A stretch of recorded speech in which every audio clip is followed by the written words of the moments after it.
Yes, ma'am. Is the income tax going up next year? I got something in the mail the other day that said, listed, if you make this to this, or this to this, it was a bracket. And then it showed where each bracket, the income tax was going to be higher this coming year. Is that correct, or is that some propaganda or something that they've sneaked by us? Well, it's based upon the fact of a number of things taking place, including the health care bill.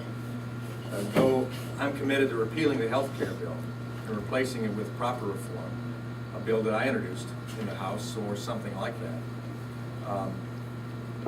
There are taxes that you will be paying either directly or indirectly over the next 4 years or next 3 years before the bill would actually be implemented. So you're paying ahead of time in order to have the structures in place to run this unbelievably abusive healthcare reform. So all of that goes into the rate issues, and it's probably why this, I haven't seen the literature, it's probably why they say your income taxes will go up as well. The virtual reality is that it all flows into that. And mark my word that if we keep going this direction, all of us will pay higher taxes. Yes, sir. On the note of some of these programs you were talking that we should be changing now. The Republicans had the chance to change them when they were in power before. So let's hope you get back to us. The Republicans get back in power. They will do so. See what I mean? Oh, I agree with you. I think. And on another note, I would like to, I don't know if anybody else even thinks of this. I would like to know, it costs so much to run a campaign that you know. Oh. And you have to take huge amounts of money from somebody. Now, say something comes up in Congress, some critical vote, and one of your big contributors, if you happen to be maybe $10,000, $20,000, calls you and says, Tim, I want you to vote that down and vote it up. What would your answer be to that? Well, Or down? That's just a question I'm Yeah. I've never had too much problem with that because they know my consistency. So I never had many lobby lunches either because they don't have to buy my vote. It makes me hungry. It keeps my waistline down. No, I've taken the principle that I will take your support. It's part of the process. I have to have it. But I want you to understand that to the best of my ability as a finite human being, I'm going to live up to the Constitution. Okay, so you can't be bought. That's what Yeah, well, I can't be bought. I can tell, I will make that commitment. Now, people may infer and say you were bought on this bill. That's how I was going to vote anyway.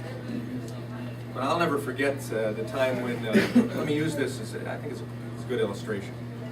In the legislature, a number of times we had the cigarette tax increase put before us. In most cases it passed. I'm not a smoker.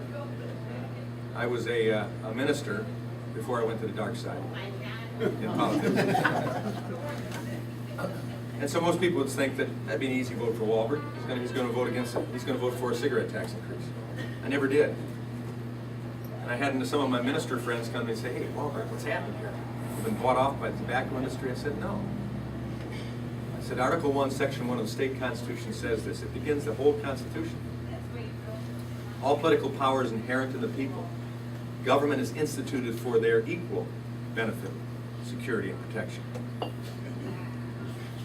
So if I believe the oath of office that I take to uphold that Constitution, the state Constitution at that time,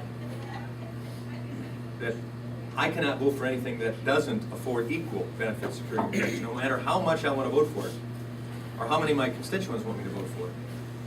At least they have the security of knowing that I stand on a principle that will not ebb and flow with the punch that comes from a special interest group. So though I love the fact I'm not smelling smoke in this restaurant right now. Amen.